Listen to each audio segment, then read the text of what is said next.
बात करेंगे real numbers के बारे में। रियल नंबर क्या होते हैं? जो हम देखते हैं नंबर, जैसे कि 1 2 -5 -7 √2 √3 1/7 5/7 एटसेट्रा। ठीक है, तो ये सभी रियल नंबर्स है। और रही बात इमेजिनरी नंबर्स की, तो वो भी एग्जिस्ट करते हैं, लेकिन वो हमारे 10th स्टैंडर्ड में एग्जिस्ट नहीं करते हैं। तो अभी के लिए इमेजिनरी नंबर को रहने देते हैं, अपन रियल नंबर की तरफ बढ़ते हैं जो हमारे टॉपिक में है। ठीक है, तो ये हो गए रियल नंबर, मतलब जितने भी नंबर आपने अभी तक पढ़े हैं वो सारे रियल नंबर्स में आते हैं। और जैसे हमारे मार्क्स भी आते हैं रियल नंबर की तरफ, जो है पसंद नहीं है, इमेजिनरी नंबर होने चाहिए वैसे तो। पर चलो हम आगे बढ़ते हैं इसी से। तो अब हम बात करते हैं कि रियल नंबर में कौन कौन से नंबर्स और भी आते हैं। सिर्फ ऐसा तो है कि सिर्फ रियल नंबर हो गए, इसमें भी सभी नंबर्स आते हैं जो भी हमने पढ़े, उन सब के नाम और उन सब के बारे में भी हम पता करेंगे। तो सबसे पहला जो नंबर है वो है हमारा नेचुरल नंबर या फिर प्राकृत संख्या। दूसरा है हमारे पूर्ण संख्या। तीसरा है हमारे पूर्णांक। चौथा है हमारे सम संख्या। पांचवा है विषम संख्या। और छठा है परिमेय संख्या। और सातवां not last but the least अपरिमेय संख्या। इसके अलावा और भी संख्याएं होती है, वो हमारे जो काम की वो इतनी है।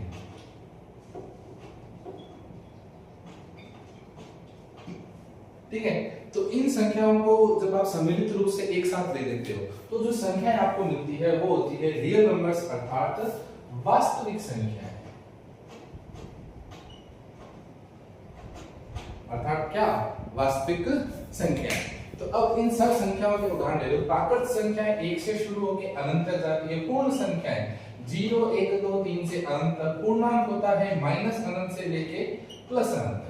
ये तीन चीजें बहुत आसानी से हमें पता है। जो 1 से अनंत है पूर्ण है, 0 से अनंत पूर्णांक, माइनस अनंत से 0 और 0 से प्लस अनंत, ये भी आप कह सकते हो। फिर है सम संख्या जो 2 के पढ़ने में आती है, इनकी 2 4 6 8 10 से लेके अनंत। विषम संख्या सम संख्या के अलावा जितनी भी संख्याएं हैं 1 3 5 7 से लेके अनंत तक। परिमेय संख्याएं जो होती है p/q के रूप में, और जहां q बराबर न हो 0 के। और अपरिमेय जिन्हें p/q के रूप में नहीं लिख सकते।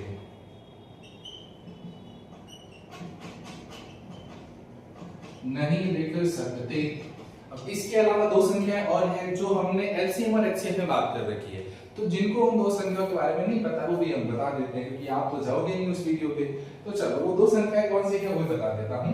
तो 8वां नंबर आ जाएगा आपके भाज्य संख्या, और 9वां हो गया अभाज्य संख्या। तो अब भाज्य संख्या क्या होती है वो भी सोचने वाली बात है। अब बता रखा है लेकिन फिर बताना पड़ेगा, क्यों? आप तो वीडियो पे जाओगे नहीं। तो चलो वापस आते हैं भाज्य संख्या पे, जिनके 2 से अधिक गुणनखंड हो। 2 से अधिक गुणनखंड हो, और इसमें जिसके 2 गुणनखंड हो, जिसके केवल 2 गुणनखंड हो।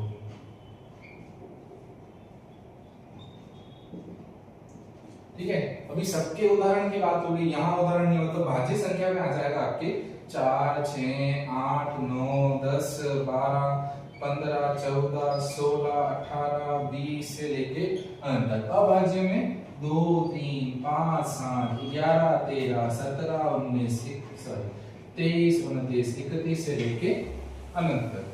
तो ये सारी संख्याएं आपकी होती है जो हमारे टॉपिक में आएगी। ठीक है, तो अब हम शुरू करते हैं अध्याय 1 प्रश्नावली 1.1 प्रश्न संख्या पहला। तो प्रश्न पहला है निम्नलिखित संख्याओं को अभाज्य संख्या के गुणनफल में व्यक्त कीजिए।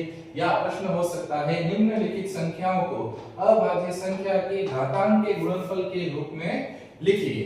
तो ये दो तरह के प्रश्न हैं, इन दोनों के उत्तर एक ही तरह से निकाले जाते हैं। तो दोनों प्रश्न अभी अपन करेंगे। फिर तो बच्चों दी गई संख्याओं के अभाज्य गुणनखंड करने की हम बात कर रहे थे। तो ये संख्या ये, तो हमारे पास जो पहली संख्या है वो है 140, दूसरी संख्या है 156, तीसरी संख्या है 2825, चौथी संख्या है 5005 और पांचवी संख्या है 7429। तो अभी हम इनका अभाज्य गुणनखंड करके इनको अभाज्य संख्या के गुणनफल के रूप में और इनको घातांक के रूप में जो व्यक्त करना है वो हम करेंगे। तो सबसे पहली संख्या है हमारे पास 140। तो 140 में अब भाग देंगे, सबसे पहले संख्या आएगी 2। अब किसी का प्रश्न है कि सर हम उस वीडियो पे जा रहे हैं, अभी हमें समझ में आ रहा है, तो उसके लिए और 2 का भाग क्यों दिया वो भी समझना। अपन बात करेंगे इधर अभाज्य संख्या है, इसकी बात करेंगे अभाज्य संख्या। अभाज्य संख्या होती है 2 3 5 7 11 13 17 19 23 29 31 से लेके अनंत तक, ठीक है। और इसमें 2 3 5 और 11 के नियम है विभाजिता के, जो भी एलसीएम और एचसीएफ में पढ़ा रखे हैं, ठीक है। तो उन नियमों को आप देख के इधर आ जाना और उसके बाद हम इनकी बात करेंगे।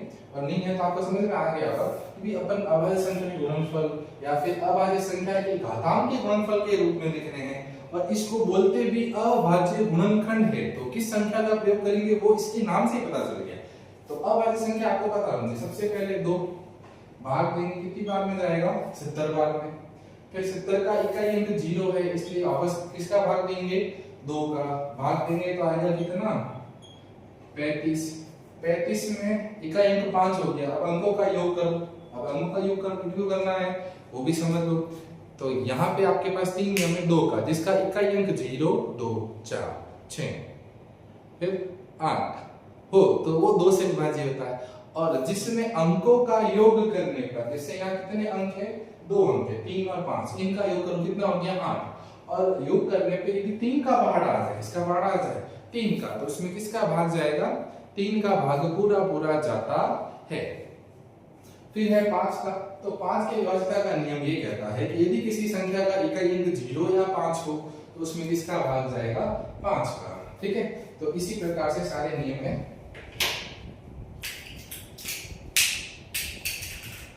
तो अब बात करेंगे 35 में भाग जाएगा 5 का, किसका भाग जाएगा 5 का। तो 5 के पारे में 35, 7 बार में 5 और 7 35 और 7 के पारे में 7 आएगा 1 बार में। तो यहाँ पे 140 का अभाज्य गुणनखंड हो गया 140 बराबर 2 × 2 × 3 × 5। और इसका अभाज्य गुणनखंड में घातांक, तो 140 का अभाज्य गुणनखंड हो जाएगा 2 × 2 × 5 × 7। तो ये हमारा पहला आंसर है।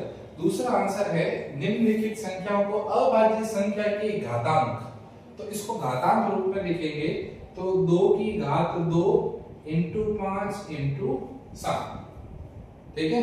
अब आगे आते हैं अपन 156 पे।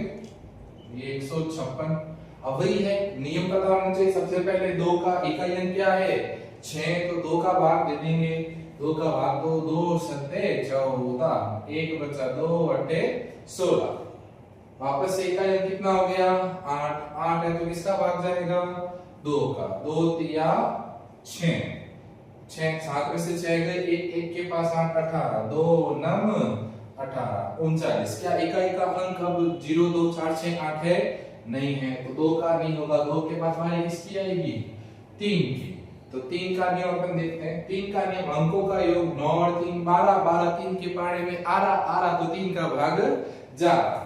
तो यहाँ लिखे तो 3 3 एकम 3 और 3 3 9।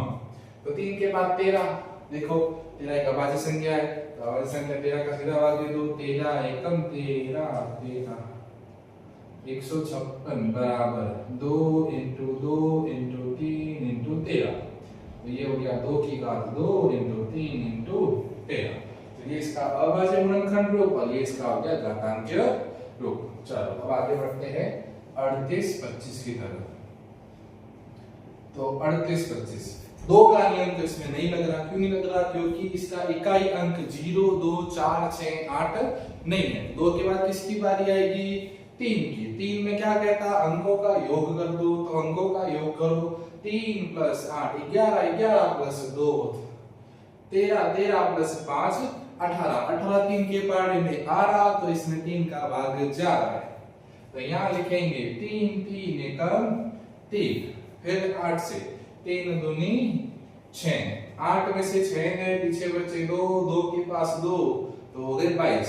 3 के बारे में 22 नहीं आता, 22 से छोटा 21 कितनी बार में 7 बार में, 3 और 7 21, 1 बचा 5 आएगा, 3 पंजे 15। वापस से अंकों को जोड़ दो, 2 और 1 3, 7 और 5 12, 12 और 3 15, 15 3 के पाड़े में आ रहा तो इसमें 3 का भाग जा रहा, तो 3 चौक 12, 3 दूनी 6, 1 बचा, 1 के पास 5, 3 पंजे 15।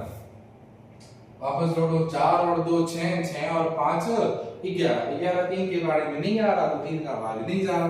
तो अब अपन बारी आएगी 5 की। अब सीधी बात है, इकाई का अंक 5 है तो 5 का भाग जाएगा, 5 बटे 40 55 25। अब पीछे से इकाई का अंक फिर से 5 तो ये सीधा आता 17 बार में, 17 के बारे में 17 आता 1 बार में।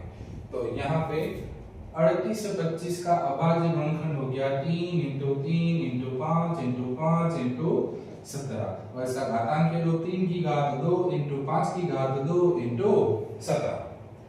ठीक है, कोई डाउट इसमें?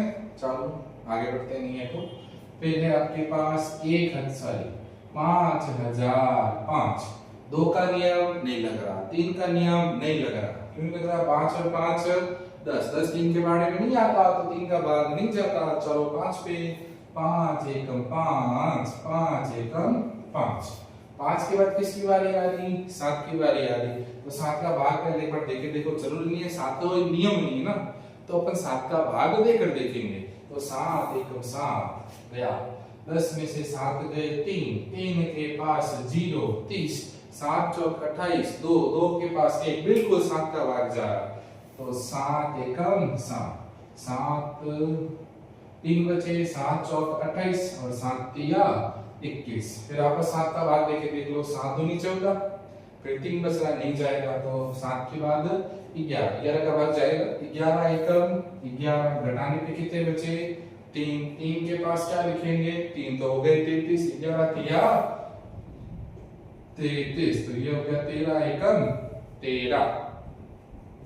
तो इसका अभाज्य गुणनखंड है 5 × 7 × 11 × 13। अब यहाँ पे क्या है बेटा कि इधर कोई भी संख्या रिपीट नहीं हो रही, जैसे इधर था ना 3 2 बार था 3 की घात 2, 5 2 बार था 5 की घात 2, इधर 5 7 11 13, सब एक बार है तो एक बार ही लिखना है, इससे घातांक के रूप में कुछ उत्तर नहीं होगा, यही उसका घातांक का आंसर है और यही इसका अभाज्य गुणनखंड है। अगली संख्या है हमारे पास 74 29। तो 74 29 में सबसे पहले 2 का भाग नहीं जा रहा, 3 के लिए जोड़ो 7 और 4 11 11 और 2 13 13 और 9 22, 22 3 के बारे में नहीं आ रहा तो 3 का भाग नहीं जा रहा, 5 का भाग भी नहीं जाएगा क्योंकि इकाई का अंक कितना है? 9 है।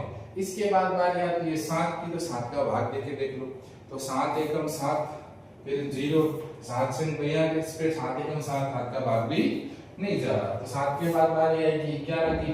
तो अब 11 के नियम की बात कर लेते हैं। तो 11 का नियम बता रखा है बट ठीक है वापस समझा रहे हैं कि क्या है। 11 के नियम के लिए आपको सभी अंकों को स्थान दे देना है कि पहला दूसरा तीसरा चौथा, वैसे ये बात भी सही है, पहला दूसरा तीसरा आपका तो स्थान आता नहीं होगा, मजाक कर रहा हूँ, आता होगा क्या पता। तो स्थान दे दिया 1 2 3 और 4। इन स्थानों में पहले और तीसरे स्थान के अंकों का योग करो तो है 7 और 2 9, दूसरे और चौथे स्थान का 9 और 4 13। इन दोनों के अंतर कितना है? अंतर है 4। अब अंतर अगर 0 होता या फिर 11 का पहाड़ा होता तो इसमें 11 का भाग पूरा पूरा जाता, पर यह अंतर कितना है 4, तो इसमें 11 का भाग नहीं जाएगा। तो अब इसके बाद ज्यादा सोचेंगे नहीं, मुझे पता है आंसर क्योंकि मैं टीचर हूं, सीधी बात है, I am the teacher, I know the answer. चलो फिर भी 13 का आप देख लेना भाग देखिए, पर 13 का नहीं जाएगा, 13 के बाद 17 की बारी आएगी तो अपन 17 का भाग ले ले सीधा, 17 एकम 17, 17 दूना 34, 17 के 51, 17 चौक 68, 17 5 85, 74 से बड़ा छोटा कर लो तो 17 चौक 68, 74 में से 68 गए, पीछे बचे 6, 6 के पास कितना लिखेंगे 2, तो हो गए 62, 17 एकम 17, 17 दूना 34, 17 3 51, 17 चौक 68, छोटा है ना, नहीं है बड़ा है, 17 3 51, 62 में से 51 गए, पीछे बचे 11, एक और एक 11, 11 के पास क्या आता 9 आता, तो हो गया 119, 17 7 119। अब इसमें भाग जाएगा 17 का आपस, तो 17 एकम 17, 17 दूना 34, नहीं जाएगा, मैं बोल रहा हूँ नहीं जाएगा, तो 17 के बाद आएगा 19 का, तो 19 एकम 19, 19 दूना 38, 19 से 57, 17 बड़ा हो गया, 19 दूना 38, फिर आएगा आपकी 19 3 57, भाग देना, हम जीनियस हो, 23 एकम 23, अब सीधा कर लिया, तो ये आता है, ठीक है। आपको क्या करना है, भाग देके देखना पड़ेगा कि भाग जा रहा है या नहीं जा रहा है, इसमें कोई ट्रिक नहीं है कि हम सीधा कैसे पता करें, हिसाब करना पड़ेगा। तो 24 29 का हो जाएगा 17 इंटू 19 इंटू 23, ये इसका आंसर है। तो चलो, तो बच्चों अब हम बढ़ते हैं अगले प्रश्न की तरफ। प्रश्न संख्या 2 क्या कह रहा है, इसको ध्यान दीजिए। निम्नलिखित संख्याओं का एलसीएम व एचसीएफ ज्ञात कीजिए तथा जांच कीजिए कि दो संख्याओं का गुणनफल बराबर है उनके एलसीएम इनटू एचसीएफ के। यानी कि यहाँ पे आपके पास 3 प्रश्न हैं जिसमें दो संख्याएं आपको हर एक में दे रखी है, तो इन दोनों संख्याओं का एलसीएम और एचसीएफ ज्ञात करना है। फिर इनके मध्य जो संबंध होता है कि दो संख्याओं का गुणनफल बराबर उनके एचसीएफ इनटू एलसीएम का गुणनफल, उसकी जांच करनी है। तो अपन बढ़ते हैं प्रश्न की तरफ। तो पहला है आपके पास 26 और 91। तो इस प्रश्न के लिए या फिर ऐसा कोई भी प्रश्न आता है जिसमें आपको एलसीएम और एचसीएफ दोनों ज्ञात करने हैं, तो आपको सबसे पहले एचसीएफ ज्ञात करना है। क्या ज्ञात करना है? एचसीएफ। अब वो क्यों ज्ञात करना है, वो पहले जो उन्होंने वीडियो देख रखा है उनको पता है, जिनको नहीं पता है वो अभी समझ जाएंगे। सबसे पहले अपन एचसीएफ की बात करेंगे। तो एचसीएफ में दोनों में अलग अलग का करो, 26 और 91। सबसे पहले अपन 26 से शुरू करते हैं। 26 किसके पार्ट में आता है? सर 26 का इकाई अंक क्या है? 6। तो इसमें किसका भाग जाएगा? 2 का। तो अपन यहाँ लिखते हैं 2। 2 में भाग दे दो 26 का, तो 2 एकम 2 और 2 तिया 6। फिर 13 एक अभाज्य संख्या है, तो 13 में किसका भाग जाएगा? 13 ही जाएगा बेटा। 13 में 13 ही भाग जाना है, ठीक है। अब आगे बढ़ो। फिर आता है 91। 91 में पाड़ा सभी को आता है 13 7 91 में 7 और 13 दोनों अभाज्य संख्या है, तो पहले 7 का, तो 13, फिर 13 का कितनी बार में? एक बार में। अब इनका गुणनफल के रूप में लिखना है, कैसे वो भी देख लो। 26 बराबर 2 इंटू 13, 26 का, फिर 91 बराबर 2 इंटू 7 और इंटू 13। तो जो 91 का था वो था 7 इंटू 13। अब इसको आप ऐसे भी लिख सकते हो, बोले क्या कि सर अगर हम 2 के नीचे भी 7 लिख दे, ये बेटा 7 आप नीचे भी लिखो, मुझे कोई दिक्कत नहीं है। दिक्कत तभी होगी जब समान संख्याएं आ जाती है। क्यों? कभी कभी कोई जो भी है करने वाला वो बड़ी संख्या को पहले दे दे भाग, फिर छोटी संख्या कर दे, तो इसमें आपको कंफ्यूज नहीं होना, आप संख्या को आगे पीछे कर सकते हो, ठीक है, इसमें कुछ नहीं है। तो अगर अपन ऐसे भी लिखते हैं तो भाई अपन को समान संख्याओं का जोड़ा बनाना है, तो ये अपन ने जोड़ा बना लिया। तो इसका जो एचसीएफ है वो हो गया 13, मतलब जो कॉमन होगा, अगर एक है तो एक ही संख्या, और 2 संख्याएं आती है दोनों गुणा करके लिखेंगे। तो यहाँ पे एचसीएफ में कॉमन आ गया 13, तो हो गया एचसीएफ। अब किसी को कि सर ये होते क्या है, तो वो भी समझा देता हूँ। यहाँ 2 वर्ड है स्पेसिफिक अपने पास, एक तो है एलसीएम, दूसरा है एचसीएफ। तो एलसीएम होता है लीस्ट कॉमन मल्टीपल और एचसीएफ होता है हाईएस्ट कॉमन फैक्टर। अब ये हिंदी में तो बहुत अलग ही है, लघुतम समावृत्य, महत्तम समावृत्य, जिसका मतलब आपको नहीं समझ में आएगा, बट इंग्लिश में कॉमनली समझ दोगे। तो एलसीएम होता है लीस्ट कॉमन मल्टीपल। मल्टीपल का मतलब मैं बताता हूं, मल्टीपल होता है गुणज और फैक्टर होता है गुणनखंड। अब इन दोनों के मतलब साथ समझ जाओ।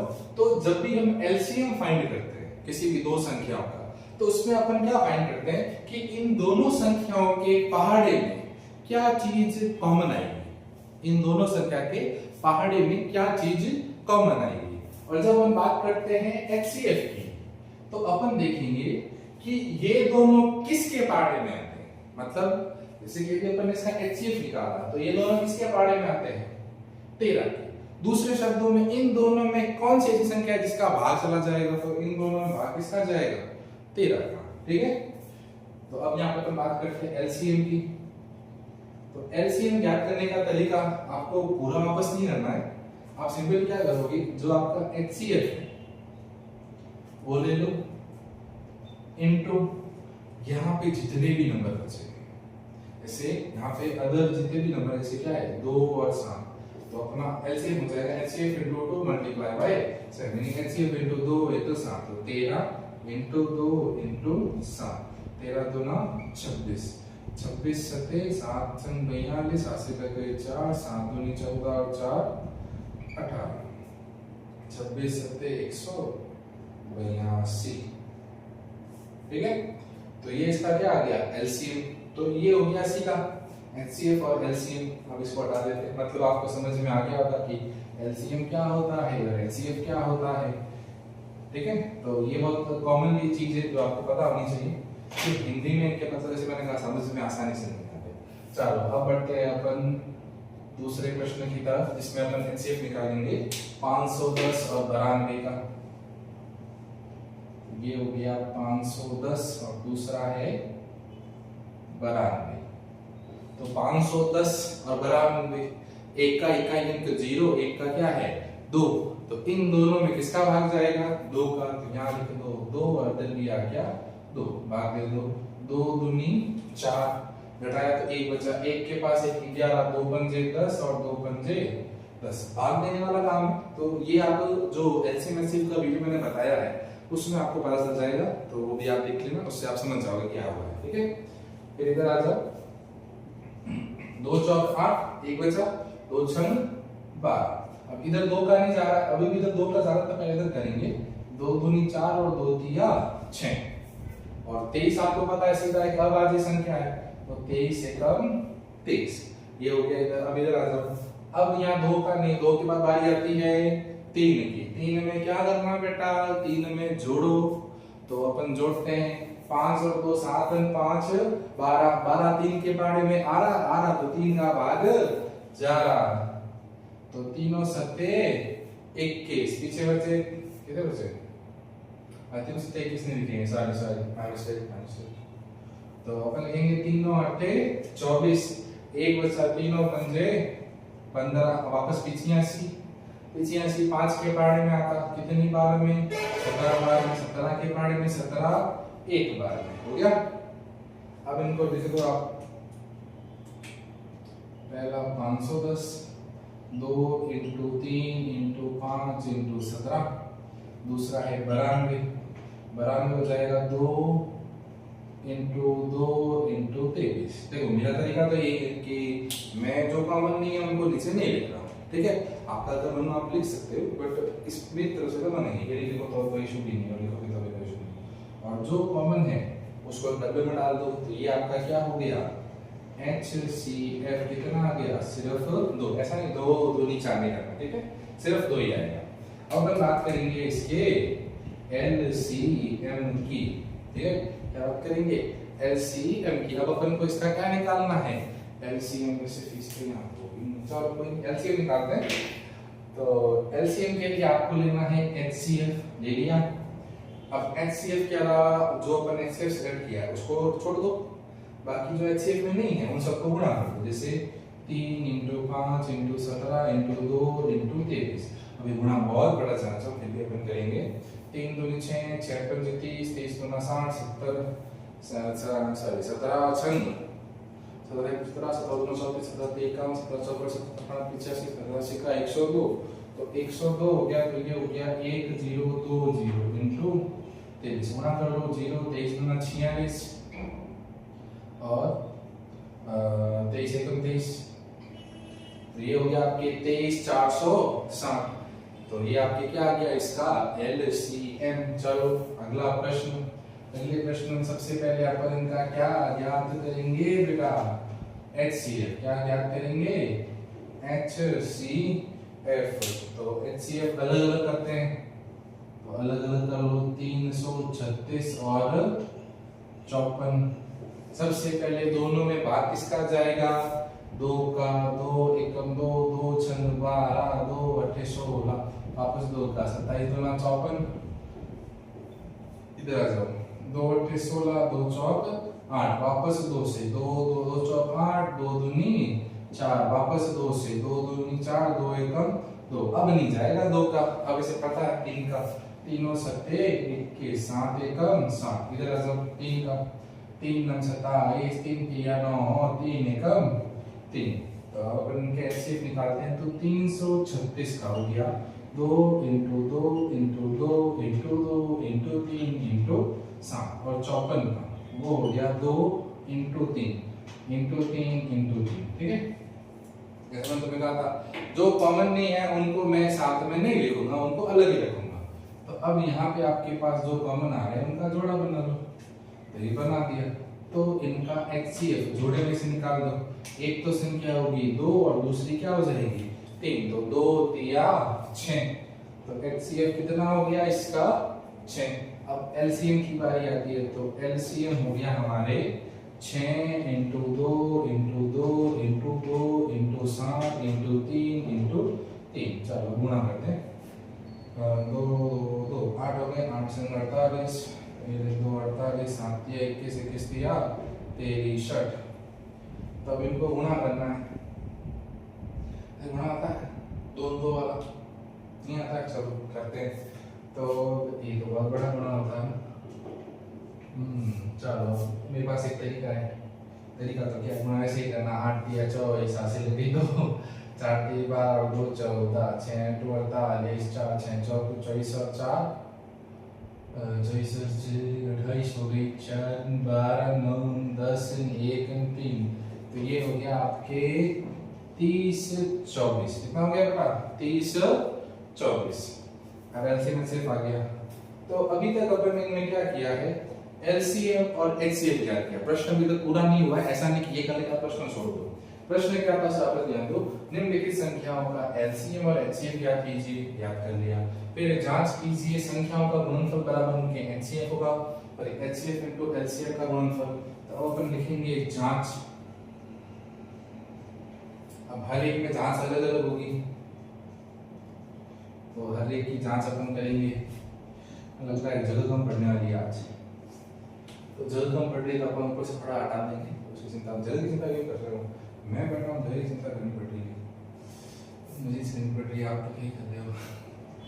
चलो थोड़ा सा ऊपर से हटा देंगे ताकि दिखता है, जगह नहीं है वो दिखेगा उधर, और इसको भी हटा देते हैं। तो जांच में होता है, इसकी जांच इसके ऊपर ही कर रहा हूँ, एलसीएम सॉरी जांच है दो संख्याओं का गुणनफल, यानी कि 26 इंटू 91, यहाँ लिख देते हैं। जांच दो नहीं, अपन दूसरे शब्दों में लिखते हैं, तो जांच हो जाएगी A इंटू बी बराबर एलसीएम इंटू एचसीएफ। इधर भी A इंटू बी बराबर एलसीएम इंटू एचसीएफ, इधर भी A इंटू बी बराबर HCF sorry LCM into HCF. ठीक है, अब जांच अपन करते हैं। सबसे पहले A है 26 इंटू 91, दूसरा आपके एलसीएम है 182 और एचसीएफ है 13। तो अगर आपने सही किया तो आपको बिल्कुल सही आएगा, तो अपन गुणा कर देते हैं 26 ओहो 26 में तो गुणा ही आता, तो अपन गुणा ही करते हैं। 25 में कितना होता, 225 और 9 5 14, 234 और 236 सही है पता ही नहीं। ओके 25 में 225 और 9 5 कहाँ से 234 प्लस 236, अब ये मान लो 13 2 26 7 से लग गई 2 13 8 104 2 106 13 13 4 देखो बराबर आ रहा है 23 67 23 67 तो बिल्कुल सही है। अब इधर आ जाओ, ए है आपके 510, बी है आपके 92 बराबर, इधर एलसीएम है 23 4 6 0 और एचसीएफ कितना है 2, गुणा कर दो। दिक्कत है बेटा, चलो कर ही नहीं और तो क्या ही कर सकते हैं अपन। पहले 0 का 0 लिख दो, फिर 92 एकम 92 80 लग गई 9 5 दूनी 10 और 1 45 यानी 46 46 में 9 जोड़ दो तो 4 6 9, इधर आएगा 46 920, इधर आ जाओ 0 का 0 6 दूनी 12 80 लग गई 1 8 और 1 9 होती है 6 और 4 बिल्कुल सही है 46 920 46 920 बराबर। अब इधर आ जाओ, ये है 336 इंटू 54 बराबर, इसका एचसीएफ है 640 सॉरी, इसका एलसीएम है 30 24 और एचसीएफ है 6, गुणा करना है। अब ये गुणा बढ़ा जाएगा क्योंकि गुणा करना ही पड़ेगा, अपन को बताया था। तो 6 4 24 हाथ से लग गई 2 4 3 12 और 2 12 और 2 14 से लग गई 12 और 1 13 6 पंजे 30 5 3 15 3 18 5 3 15 और 1 16 4 4 8 3 11 से लगी 4 5 6 7 8 1, फिर आ गया 1 8 1 4 4, इधर गुणा कर दो 6 4 40 6 दूनी 12 12 और 2 14 से लगी 1 6 3 18 18 144 18 144। तो इसी तरह से हमारा प्रश्न बिल्कुल सही हो चुका है, गलत कुछ नहीं, हम गलत थोड़ी कर रहे हैं। चलो तो यहाँ पे अभी तक हमने क्या कर लिया उसके बारे में बात करेंगे, एलसीएम एचसीएफ ज्ञात कर लिया, फिर इनकी जांच भी कर ली। तो प्रश्न 2 ने इतना ही कहा था कि दी गई संख्याओं का एलसीएम एचसीएफ ज्ञात कीजिए तथा जांच कीजिए कि दोनों संख्या का गुणनफल बराबर है उनके एचसीएफ और एलसीएम के गुणनफल के। तो आज की क्लास यहीं पे समाप्त होती है। दुआ करते हैं, आशा करते हैं कि आप अगली क्लास में जरूर आएंगे। हाँ हाँ समझे, बाय।